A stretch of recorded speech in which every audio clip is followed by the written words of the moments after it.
Bonsoir à tous. Donc, ce soir, Imir Sachem, une petite conférence avant Shabbat et surtout avant Rosh Chodesh. C'est pour ça que j'ai intitulé cette conférence que Rosh Chodesh n'est pas une date normale, c'est une date mémorable. Tout le monde connaît Rosh Chodesh et personne ne connaît vraiment la portée de Rosh Chodesh. Vous savez que ce soir, Imir Sachem, c'est Rosh Chodesh Iyar. Rosh Chodesh Iyar, c'est le Rosh Chodesh du deuxième mois de l'année, selon la Torah, puisque le premier mois de l'année, c'est Nissan, et que nous commençons à compter donc à partir de Nissan, Chodesh Rishon, c'est le premier mois de la Torah, et quand il s'agit de Tishri, il s'agit du premier mois, selon le compte des années de Shemitah, par exemple, où on compte l'année à partir de Tishri. On a déjà évoqué que le mois de Nissan et le mois de Tishri ont des caractéristiques qui sont semblables, puisqu'ils portent à eux deux les gènes de ce qu'on appelle du premier mois. Il y a un Rosh Hashanah en Nissan, il y a un Rosh Hashanah en Tishri, il y a exactement les mêmes configurations de fêtes, Pessah et Sukkot. On a exactement la même configuration entre Nissan et Tishri. Donc, c'est aussi un premier mois, selon la Torah. Le mois de Iyar va être le deuxième mois de Nissan. Et c'est un mois particulièrement important. Pourquoi il est particulièrement important? Pour différentes raisons.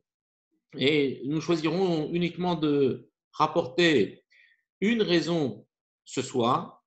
Mais sinon, on sait tous que le mois de Iyar est ce qu'on appelle Mesougal Larfoua.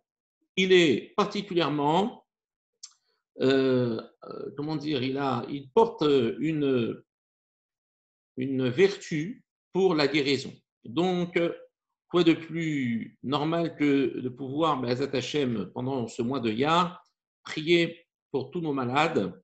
Et je peux vous garantir que le mois de Iyar, comme l'acronyme de son nom, Aleph, Yud, Yud, Resh, selon le Bnei Issachar et d'autres Mefarshim qui disent que c'est les lettres de Ani, Hashem, Rofecha. Aleph, Ani, Yud, Yud, c'est Hashem, et Rofecha, c'est ton médecin. Donc, le mois de Iyar, c'est un mois important, c'est un mois qui porte énormément de vertus. Simplement, le Rosh Chodesh en soi est quelque chose qui est assez troublant. Pourquoi c'est assez troublant? Parce qu'on s'aperçoit que Rosh Chodesh a été complètement l'objectif de toutes les nations de vouloir nous supprimer la célébration de Rosh Chodesh. Après tout, c'est quoi Rosh Chodesh? Rosh Chodesh, c'est marquer le début du mois à travers le témoignage de la relunaison. Dès qu'on voit la lune apparaître, on déclare que c'est le premier jour de Rosh Chodesh. Dans ce jour de Rosh Chodesh, il n'y a absolument rien de particulier. On ne donne pas, il n'y a pas de mélachot, il n'y a pas de travaux interdits le jour particulier. En quoi il est particulier? Alors qu'il est absolument neutre. Il n'y a pas de travaux interdits, il n'y a pas de protocole particulier, si ce n'est que les Chachamim ont institué comme ça qu'il était une bonne chose, un bon minhag, que de faire une sérouda le jour de Rosh Chodesh. Mais on n'en parle absolument pas du tout dans les textes, dans le Shulchan Aruch. C'est simplement un minhag que l'on a de célébrer le jour de Rosh Chodesh comme étant un jour de fête. Donc, pourquoi tous ces peuples se sont acharnés sur nous pour nous empêcher, notamment les Grecs, ont voulu abolir la proclamation de Rosh Chodesh? Qu'est-ce que ça leur fait le jour de Rosh Chodesh? Je comprends le Shabbat, parce que ça peut avoir une connotation importante pour le Ham Israël. Il y a des choses à faire, il y a des choses à ne pas faire, mais le jour de Rosh Chodesh, quel est le problème? D'autant plus que le jour de Rosh Chodesh, c'est le jour où nous rapportent les Midrashim, notamment aussi la Gemara, Masechet Choulin, page 60. On nous rapporte en fait à travers Rosh Chodesh une histoire, et un dialogue qui s'est établi entre la lune et Akadosh Baruch Hu. Vous savez qu'au tout début de la création du monde, Akadosh Baruch Hu avait créé le soleil et la lune, qui étaient exactement identiques au niveau de la luminosité. Il y avait deux grands luminaires pour qu'ensuite le Passouk nous dise le grand luminaire éclairera le jour, c'est le soleil, et le petit luminaire éclairera la nuit. Alors qu'au début du Passouk, il est marqué que Dieu a créé deux grands luminaires et qu'ensuite le Passouk switch immédiatement dans une autre perspective, puisqu'il ne s'agit plus de deux grands luminaires, mais d'un grand et d'un petit. Que s'est-il passé entre eux dans ce moment de différence entre le début et la fin du Passouk? Alors, il y a beaucoup de midrashim, il y a beaucoup de mentions dans la Gemara qui rapportent qu'il y a eu une discussion entre la lune et le soleil. Et la lune est partie voir Akadosh Baruch Hu et s'est mis à lui poser une question. Il lui a dit, Ribono shel olam, ce n'est pas normal qu'il y ait deux mérotes, qu'il y ait deux luminaires qui finalement se partagent le même royaume. C'est un peu comme si deux rois se partageaient le même royaume. Nous partageons le royaume de la lumière et nous nous retrouvons exactement identiques l'un par rapport à l'autre. Alors, qu'est-ce que fait Akadosh Baruch Hu? Il lui dit, si c'est cela, eh bien, toi, tu vas devenir plus petite.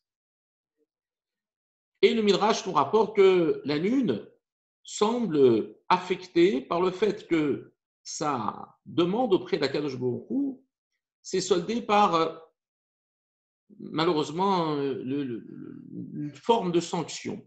Ça n'est pas vraiment une sanction, mais ça ressemble à une sanction. Elle a été diminuée. Et la lune est devenue plus faible que le soleil. Mais non seulement elle est devenue plus faible que le soleil, mais en plus, elle n'a pas de luminosité propre, elle n'est que la réflexion de la lumière du soleil, elle n'est que pas le reflet du soleil qui nous renvoie les rayons la nuit. Alors que la lune était aussi grande, aussi lumineuse que le soleil. Pourquoi Kadosh Baruch Hu l'a diminuée? Il y a plusieurs raisons à cela. Et une première raison, et c'est la période du Lashon Hara en ce moment, c'est la paracha de Taziar Metzora, où on demande à l'homme de faire particulièrement attention à sa bouche. Et on voit que finalement, la lune avait raison. La lune avait raison de dire à Kadosh Baruch Hu, elle est venue, elle est montée au front, elle a dit à Kadosh Baruch Hu, Bono Shalom, comment ça se fait que maintenant tu donnes dans le même royaume deux couronnes à deux rois? Normalement, il devrait y avoir un roi par royaume, justement pour éviter les litiges. Et Akadosh Baruch Hu, il dit, c'est vrai, alors c'est toi qui vas devenir plus petite.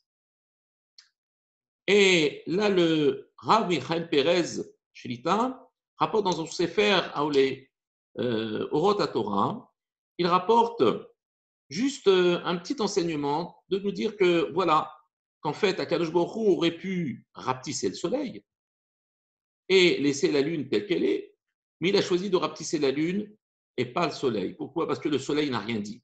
Le soleil aurait pu s'indigner et dire non, maître du monde, pourquoi la lune se mêle de ce qui ne la regarde pas? Si toi tu as décidé de donner au soleil, à moi donc, et à la lune, la même lumière, mais ça te regarde, tu sais ce que tu fais.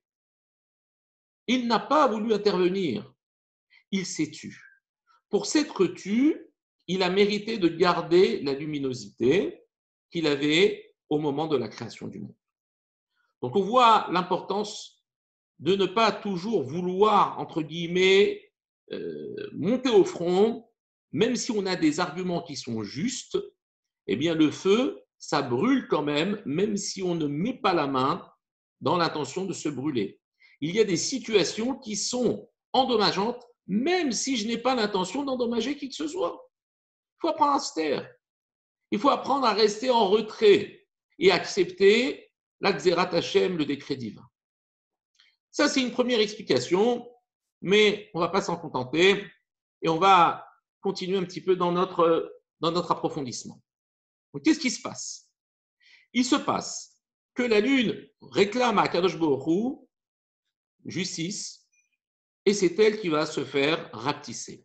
Et Akadosh Baruch Hu va ressentir, je vous expose le Midrash vraiment d'une manière totalement littérale, on ne va pas rentrer trop dans les détails parce que c'est très difficile à comprendre, mais Akadosh Baruch Hu ressent la peine de la lune et va vouloir quelque part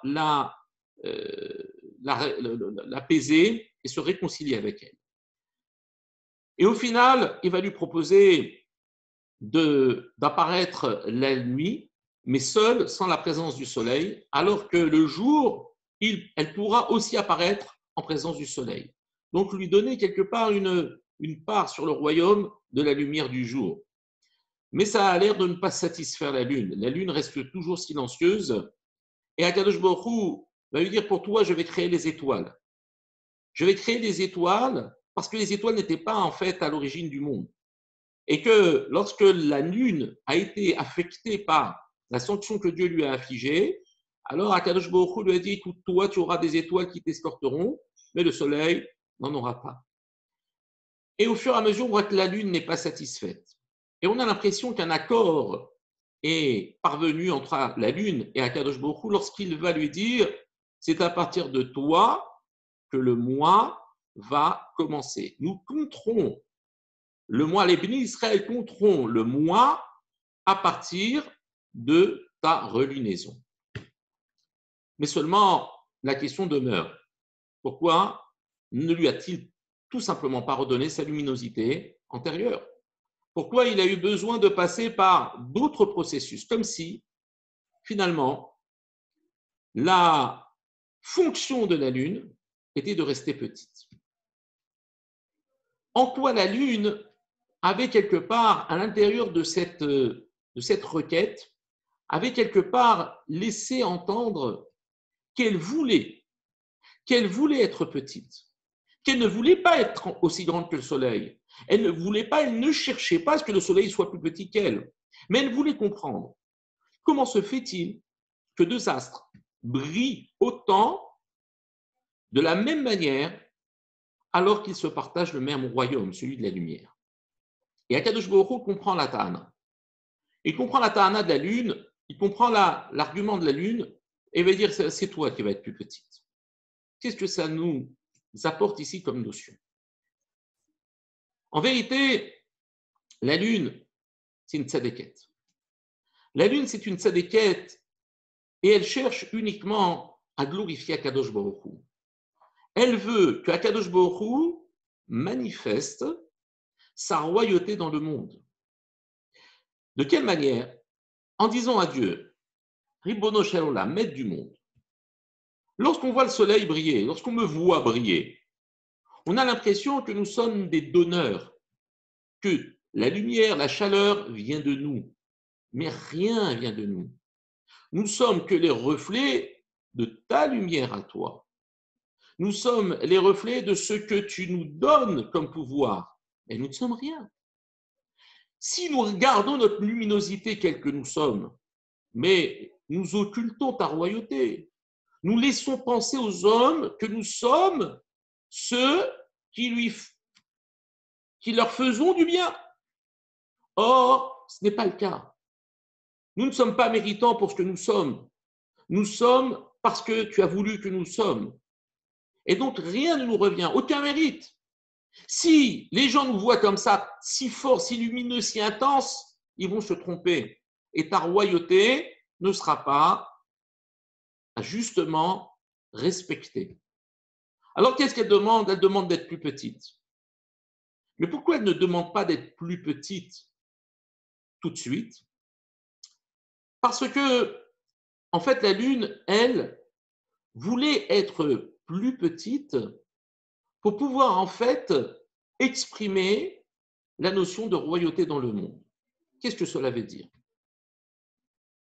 Un roi n'est pas roi s'il n'a pas de sujets qui sont mekabelim, c'est-à-dire qui reçoivent le joug royal. S'ils ne le reçoivent pas, le roi n'est roi de rien. Et la lune a dit à Kadosh Baruch Hu, Ribono Shel Olam, il faut un donneur et il faut un receveur. C'est toi le donneur. Et pour que justement les gens perçoivent le fait que tu es le donneur, il faut que moi, je sois le receveur. Il faut que moi, je sois plus petite pour que les gens comprennent qu'un roi ne devient roi que lorsque ses sujets se soumettent à lui, lorsqu'ils se font plus petits et lorsqu'ils reçoivent le joug royal. Ce qui fait que grâce au fait que la lune a demandé quelque part d'être réceptrice du jour royal, eh bien, elle a grandi la malchoute d'Akadosh Baruch Hu. Et lorsque nous faisons Birkat Alevana, lorsque tous les mois, entre le 7e et le environ 14e jour du mois, nous bénissons la relunaison, eh bien, qu'est-ce qui va se passer? Nous sommes comparés à des êtres qui sommes en contact direct, en liaison avec la Shekhinah. C'est comme si nous accueillions la Shekhinah elle-même. Mais la lune, ce n'est pas la Shekhinah. La lune, c'est un astre. Ça ressemble à de l'idolâtrie. Dis non. Ça ne ressemble pas à l'idolâtrie, parce que justement, l'idole, c'est celle qui prend le rôle de Dieu, alors que la lune, elle donne le rôle à Dieu. C'est pour cela qu'en regardant la lune, nous prenons conscience que quoi? Par justement le fait qu'elle se soit rapetissée, qu'elle ait accepté cette sanction qui n'en était pas une, qui était en fait en filigrane de la demande qu'elle avait faite auprès d'Akadosh Baruch Hu. Akadosh Baruch Hu a compris ses pensées, il a compris ce qu'elle désirait. Eh bien, lorsque nous regardons la lune, nous apprenons que par le fait de nous rendre petits, nous sommes les sujets du roi et nous mettons en évidence, en relief, la royauté divine. Alors vous imaginez que le jour de Rosh Chodesh, nous disait Chachamim, c'est un jour où on restaure la royauté divine à chaque début du mois. En attendant la lune et en prenant conscience qu'à travers cette Messirut Nefesh qu'elle s'est imposée, ce don d'elle-même qu'elle a su faire, qu'elle a su montrer, que finalement, elle a voulu louer Akadosh Baruch Hu et mettre en avant la royauté divine. Ce qui a pour conséquence que, eh bien, le jour de Rosh Chodesh, comme on dit à chaque fois le jour de Yom Tov, lorsqu'on fait le Kiddush, ou Yom Simchatchem, ou B'moradechem, ou Vraché Chotchechem. Le jour de vos joies, le jour de vos Yom Tov, des rendez-vous que vous avez avec moi, et le jour de vos Raché Chodashim, le jour de Rosh Chodesh. Ce qui veut dire que la Torah vient ici mettre exactement au même niveau les Moradim, les fêtes, et Rosh Chodesh. Rosh Chodesh, c'est beaucoup plus qu'une date. C'est un concept qui vient restaurer la royauté divine. Et c'est pour cela que lorsqu'Akadosh Baruch Hu a essayé de consoler la lune, il n'a pas cherché à la regrandir, car ce n'était pas ce qu'elle voulait. Elle voulait uniquement servir de référence pour le mois, et c'est ce qu'elle a obtenu. Elle a voulu servir de référence pour que les Bnei Israël puissent attendre la lune et en même temps, quelque part, entendre la lune. Entendre quoi? Entendre le message de dire, regardez, moi je n'éclaire que par le reflet de ce que l'on me donne. Et c'est comme ça dans le monde entier. Nous ne sommes rien, nous ne sommes que les réceptacles du roi, nous sommes que les receveurs de ce joug. Et c'est ce qui permet à chaque fois de se renouveler. Et ce n'est pas pour rien que la lune se renouvelle chaque mois. Et d'ailleurs, le mot Chodesh, il vient de la racine de Chadash. Ça veut dire que le mois, par définition, c'est une nouvelle chance qui nous est donnée. Alors, vous pouvez imaginer maintenant combien il était important pour toutes ces nations de ne pas nous laisser nous renouveler, car ils savaient qu'à travers cette perception de la nouveauté, eh bien, on est capable de tout changer. Lorsque nous arrivons devant une situation, une impasse, l'impasse, c'est quelque chose de difficile à supporter. Pourquoi? Parce qu'on a l'impression de ne pouvoir aller nulle part. Mais si tout est de nouveau remis en question, alors cette impasse n'est qu'éphémère. C'est pour cela que, par exemple, le jour de Rosh Hashanah, c'est un jour où tout recommence, au point où même ce qui paraissait impossible devient possible. Et c'est la raison pour laquelle nous lisons la paracha dans laquelle Sarah va devenir fertile alors qu'elle était incapable d'avoir un enfant. Mais pas parce qu'elle ne pouvait pas avoir d'enfant comme ça, uniquement pour des raisons. Non, c'est parce qu'elle n'avait même pas de matrice, elle n'avait même pas d'utérus. Elle ne pouvait pas aller voir le médecin et lui dire voilà, est-ce que je veux avoir un enfant? Il lui dit mais madame, c'est pas possible. La nature a ses limites. Vous n'avez pas de quoi pouvoir engendrer. Vous n'avez rien pour pouvoir recevoir ce bébé. Vous ne pouvez pas avoir d'enfant. Je suis formel. Mais qu'est-ce que dit Akadosh Baruch Hu? Et ça, c'est uniquement si on enlève la notion du nouveau. Si jamais le renouvellement n'est pas envisageable, la situation s'arrête là où on l'a laissé s'arrêter. Alors que le moi, c'est quoi? C'est à chaque fois dire, regarde, réalise qu'à travers la relunaison, à travers le redémarrage de la Lune, il y a ici un message.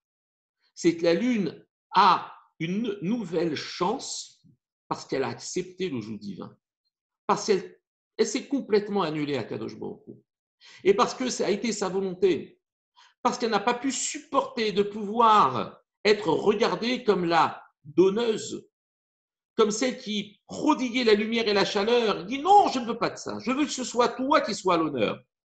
Eh bien, c'est ce que Akadosh Baruch Hu a décidé de faire.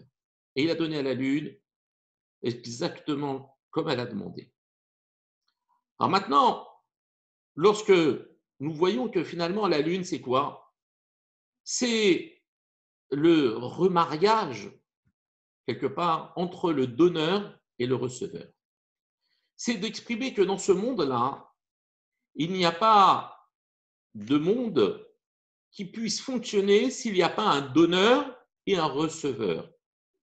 Car, puisqu'Akadosh Baruch Hu est le roi du monde, alors il faut que le monde soit par définition un receveur.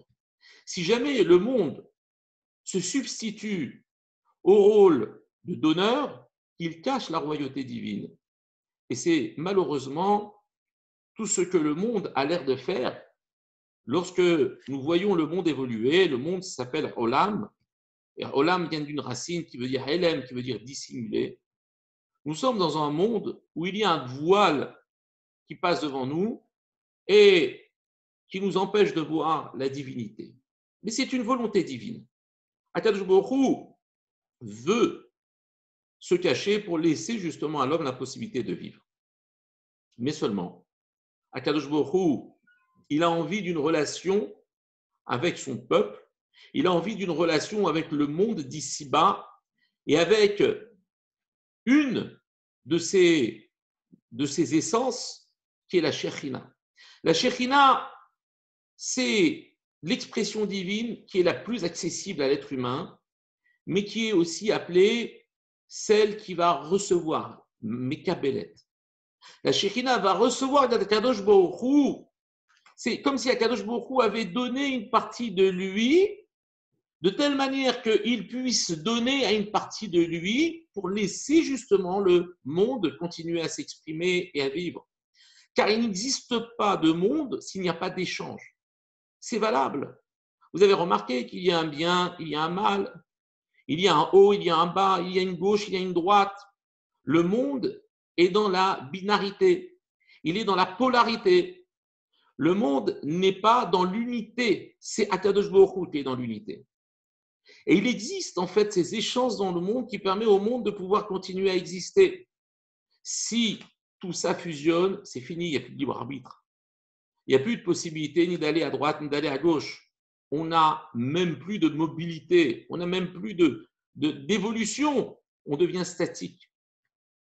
Et donc, Akadosh Baruch Hu crée ce schéma de communication entre le haut et le bas, entre ce qu'on appelle le Shem, le nom ineffable d'Akadosh Baruch Hu, selon qu'on ne peut pas prononcer, qui s'écrit Yud, Ke, Vav, Ke, dont on n'a pas le droit de prononcer avec les lettres et avec les consonnes, on est obligé de le prononcer comme il est écrit Aleph, Dalet, Nun, Yud, c'est-à-dire Baruch Adonai, Le'olam, Amen, Ve'amen. Mais quand on l'écrit, il s'écrit Yud, Ke, Vav, Ke. Parce que lorsque l'on prononce, on évoque la Shekhinah, c'est-à-dire la partie la plus accessible à l'être humain. C'est la seule dimension qu'Akadosh Baruch Hu nous laisse quelque part utiliser, qu'on peut côtoyer. Quand il s'agit de son nom, le Yud Ke Vav Ke, non, ce n'est pas possible. C'est au-delà de l'entendement humain. Mais pourtant, il va être lu, mais il ne sera pas prononcé. Il sera prononcé à travers un autre nom qui s'appelle la Shekhinah. Au moment où je lis le nom de Dieu, mais je le prononce différemment, je crée ce qu'on appelle ce mariage, ce zivoug entre le haut et le bas. Je réalise qu'il existe cette polarité qui donne justement au monde toute sa vitalité et sa possibilité d'exister. Quand je réalise une mitzvah, je réalise ce qu'on appelle les Shem Yichud Kudsha Berichu, au nom du Yichud, c'est-à-dire du rassemblement, du mariage, de l'union entre les Shem Yichud Kudsha Berichu, Shchinte Bilchilul Chibu. Lorsque je veux associer Akadosh Baruch Hu avec sa Shekhinah, lorsque je réalise que finalement ce monde n'existe que parce qu'Akadosh Baruch Hu a bien voulu nous laisser la possibilité d'échanger et nous, la possibilité de recevoir. Tout ça, c'est le secret de l'existence du monde. Vous imaginez que Rosh Chodesh, c'est bien plus que le début du mois. C'est le secret de l'existence du monde. C'est pour cela que toutes les nations du monde, se sentant dépendantes de Rosh Chodesh, se sentant dépendantes du rôle que les Bnei Israël ont à jouer le jour de Rosh Chodesh, puisqu'il est marqué dans Sfarim qu'Akadosh Baruch Hu a attendu 2448 ans. Il était Yoshev Vechoshev Cheshbonot Raché Chodashim Veyamin Tovim. Akadosh Baruch Hu, pendant 2448 ans jusqu'au don de la Torah, il a attendu comme ça et il a compté les jours et il a dit quand est-ce que les Bnei Israël pourront être maintenant capables de pouvoir m'appeler, de pouvoir me faire régner, de pouvoir comptabiliser les mois. Et d'ailleurs, il n'a pas attendu que les Bnei Israël reçoivent la Torah. Dès qu'ils étaient encore en Égypte, tout de suite après l'arrêt du travail de la servitude, au moment des 10 plaies, eh bien, Kadosh Baruch Hu va déjà donner un mitzvah de Rosh Chodesh au Ham Israël. Il est pressé. On n'attend pas le don de la Torah. C'est maintenant que ça doit se faire. Et pourquoi? Parce que jusqu'à présent, Kadosh Baruch Hu est le donneur dans ce monde. Mais sa royauté n'est pas reconnue. Il n'y a pas de receveur. Et le monde risque de disparaître s'il n'y a pas de receveur. D'où Kabbalat à Torah. On reçoit la Torah. Donc on donne maintenant un sens, on donne maintenant une légitimité au monde. Et Akadosh Baruch Hu attend ça depuis 2448 ans. Quand les Bnei Israël vont accepter la mitzvah de Rosh Chodesh, alors maintenant le monde est rassuré.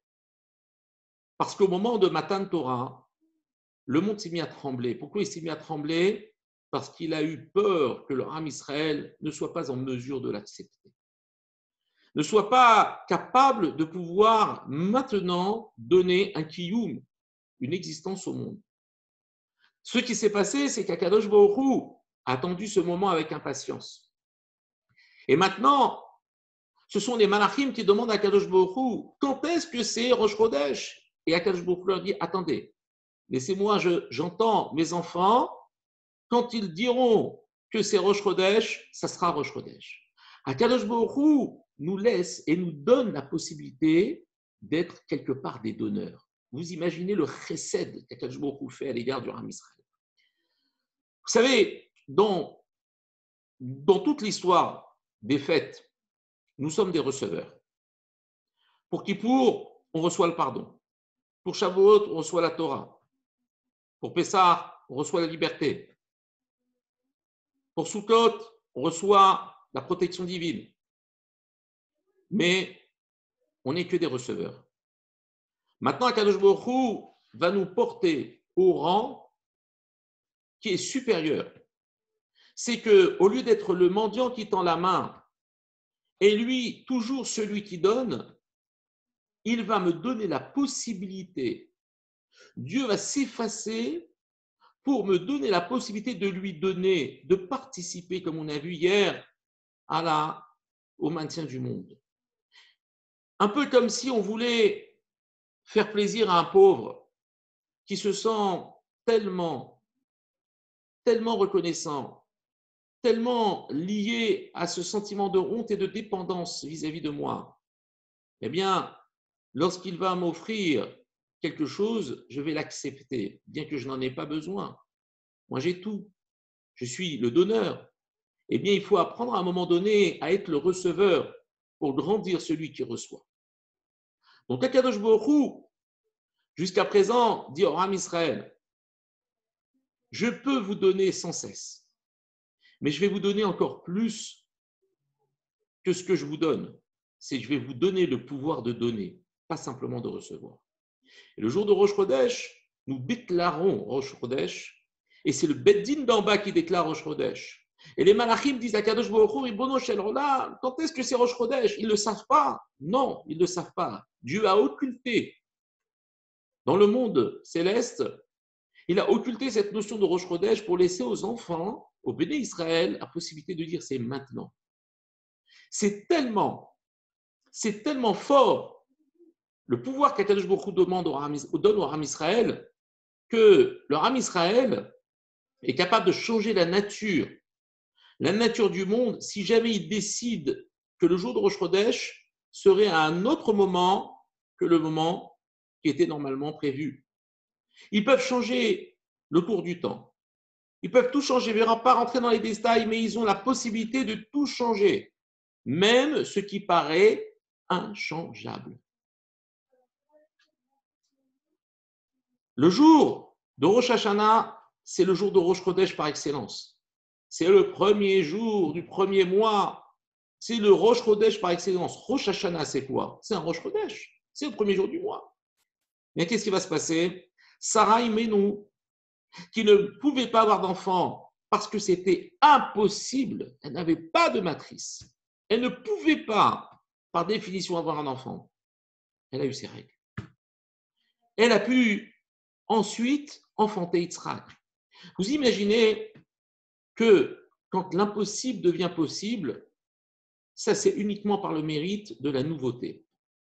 Encore faut-il que cette nouveauté, moi j'en sois détenteur, que je sois capable de pouvoir changer le monde, de renouveler le monde. Et c'est ce que Dieu nous donne le jour de Rosh Chodesh. En devenant des donneurs, en devenant ceux qui, par définition, sont capables de pouvoir donner à celui qui donne tout et qui n'a besoin de rien. C'est le plus grand chesed qu'Akadosh Baruch Hu puisse faire aux hommes, et notamment au Ham Israël.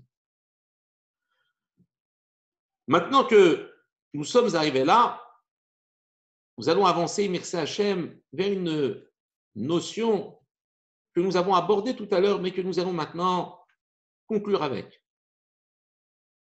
En vérité, qu'est-ce qui se passe? Le mois de Nissan et le mois de Iyar sont les 2 premiers mois de l'année. Mais ils sont aussi des mois qui sont particulièrement importants. Pourquoi? D'abord parce que Nissan, c'est le mois où s'exprime la bonté divine, le chesed d'Akadosh Baruch Hu de nous sortir alors que nous n'étions pas méritants de sortir de l'esclavage. Mais parce qu'Akadosh Baruch Hu n'a fait que donner à ce moment précis. Il a donné au Ham Israël toute leur existence, tout leur devenir. Ils deviennent maintenant un peuple. C'est le chesed par excellence, c'est la bonté par excellence Nous ne faisons rien, nous recevons uniquement.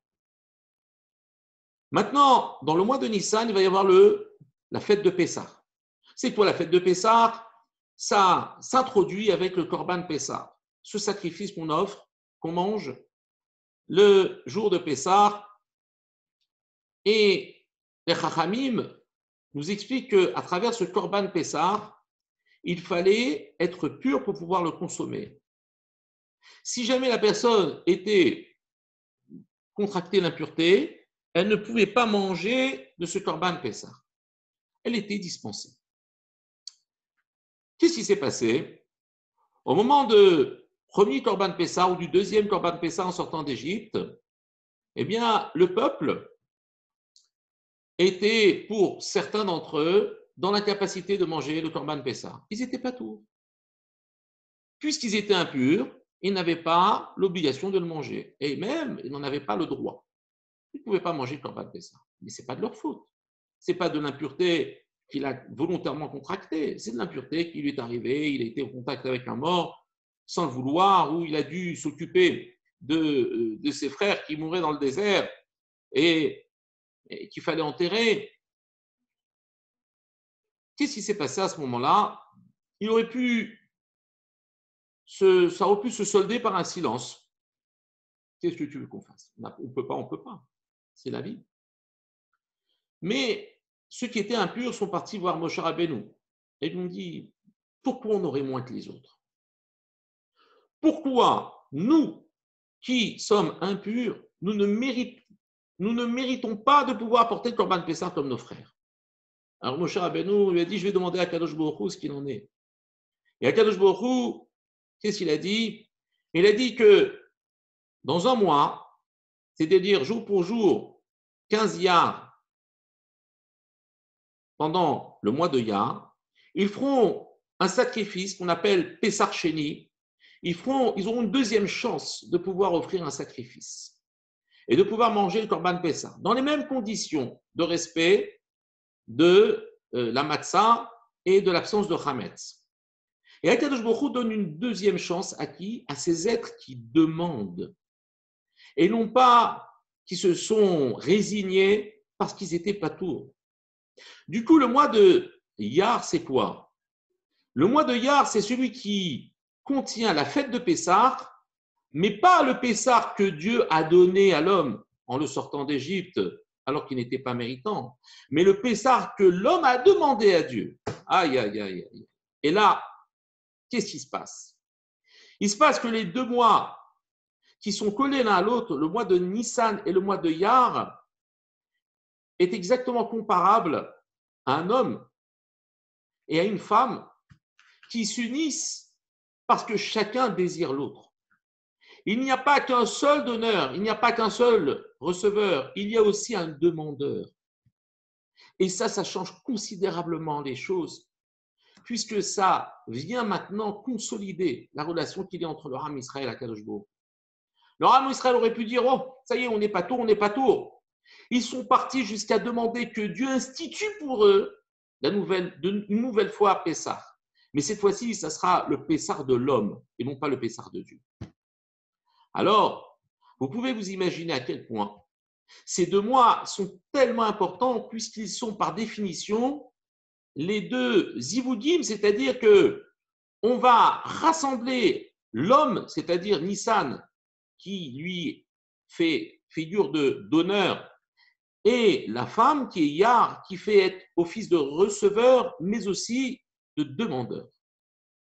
Et c'est à ce moment-là que va se créer quelque chose d'extraordinaire dans le monde, puisque lorsqu'il y a une union, il y a forcément quelque chose qui est engendré.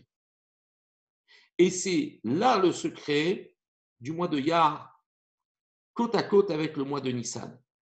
C'est pour cela que le mois de Rosh Chodesh, ce n'est pas juste une date, c'est le processus de kiyum, d'existence du monde à travers l'association entre quelqu'un qui non seulement a accepté de recevoir, ça c'est Kabbalat Torah, mais en plus il demande, il attend, il espère. Ça, C'est le niveau auquel nous devons arriver. C'est pour ça que pendant le mois de Iyar, c'est un mois qui est Mesougal aussi la Chorma. Un homme ne doit pas être simplement le receveur de ce que Dieu lui donne. Atar Ronen Adam Darat, tu gratifies l'homme de l'intelligence. Ça, c'est le mouvement de Dieu vers l'homme. Mais est-ce que je la demande, moi? Veten belibenu bina leavin aski lishmoa lilmod ou lamed, donne dans notre cœur la possibilité de comprendre, d'étudier, etc., etc. Nous le demandons tous les jours. Mais je vais vous raconter une petite histoire pour savoir si véritablement notre demande est sincère. Il y avait un jour deux amis, un qui était pauvre et un qui était riche. Et le pauvre était assis dans la rue, il était en train d'avoir la tête entre ses mains, il était pensif, il était soucieux. Et son ami riche passe à côté de lui, lui dit « Qu'est-ce qui se passe? Tu as l'air d'être malheureux. » Alors il dit « Non, c'est rien, c'est des soucis d'argent, mais l'essentiel c'est d'avoir la santé, mais voilà, je suis confronté à des gros soucis d'argent. » Alors, l'homme riche lui dit « Écoute, moi, ça ne me pose aucun problème de te donner tout ce dont tu as besoin. Il y a juste une chose à faire, tu vas à la banque, tu vas voir mon conseiller et tu lui demandes, tu lui dis que voilà, je te donne totale procuration sur tous mes biens. Tu peux prendre ce que tu veux. » Alors, je vous dis tout de suite, je n'ai pas trouvé le copain comme ça, mais on continue d'espérer puisque tout peut se renouveler. Et donc, il lui dit, tu peux prendre tout ce que tu veux. Alors, l'homme est très touché, il lui dit, écoute, merci infiniment, merci, c'est vrai que je peux aller à la banque. Oui, c'est vrai, il n'y a pas de problème, ça ne pose aucun problème. Oh, merci, merci, merci. Il le revoit une semaine après, et toujours comme ça. Alors, il dit, qu'est-ce que tu as? Des soucis d'argent. Alors, il dit, des soucis d'argent, mais pourquoi des soucis d'argent? Je t'ai dit que tu pouvais aller à la banque. Il dit, mais je te dis franchement, je sais que tu es gentil, je sais que c'était sincère, mais je n'ai pas osé. Il dit, mais non, vas-y, tu peux y aller. Oh, merci, vraiment, je peux y aller. Oui, tu peux y aller. Et au fur et à mesure qu'il le rencontrait toutes les semaines, même scénario. Il était triste. Et il avait honte d'aller chercher ce que l'autre était prêt à lui donner. Bien, nous faisons tous les jours. Donne dans notre cœur l'intelligence, le discernement, que nous puissions étudier, enseigner. Alors, quand je vous dis, écoute, ouvre ta bouche, je la remplis. Mais est-ce que ensuite on ouvre un livre de Torah? Est-ce qu'on est crédible? Quand Dieu me dit, je te donne, ben, il faut la chercher, cette Rochma. Il faut aller la chercher à la banque. Et la banque, c'est quoi? C'est l'étude de la Torah. Tu veux de la Rochma? Ben, il faut aller la chercher. Dieu, il en a en pagaille de la Rochma. Ça ne lui manquera pas s'il t'en donne. Et plus il t'en donne, et plus tu lui demandes, et plus il est content, et plus il voudra t'en donner. N'hésite pas à lui demander la Rochma. Parce qu'il est volontaire pour pouvoir te la donner. Et le mois de Iyar, c'est le mois où justement, on n'est pas simplement les receveurs, on est les demandeurs. C'est le porteur de Korban de Pessar Sheni. Cette rencontre entre ce désir de proximité, d'union entre celui qui aime et celle qui veut aimer, qui ne se laisse pas simplement aimer, qui veut aimer, qui désire, qui demande. Le mois de Iyar, c'est un mois où on se rapproche d'Akadosh Baruch Hu. C'est un mois, par définition, où l'homme est capable de pouvoir s'élever spirituellement d'une manière incroyable. Pourquoi? Parce que Dieu nous a déjà donné la preuve qu'il était capable de donner au mois de Nissan. Nous n'avons plus qu'à demander. Nous n'avons plus qu'à non seulement recevoir, mais aussi demander. C'est ça tout le secret.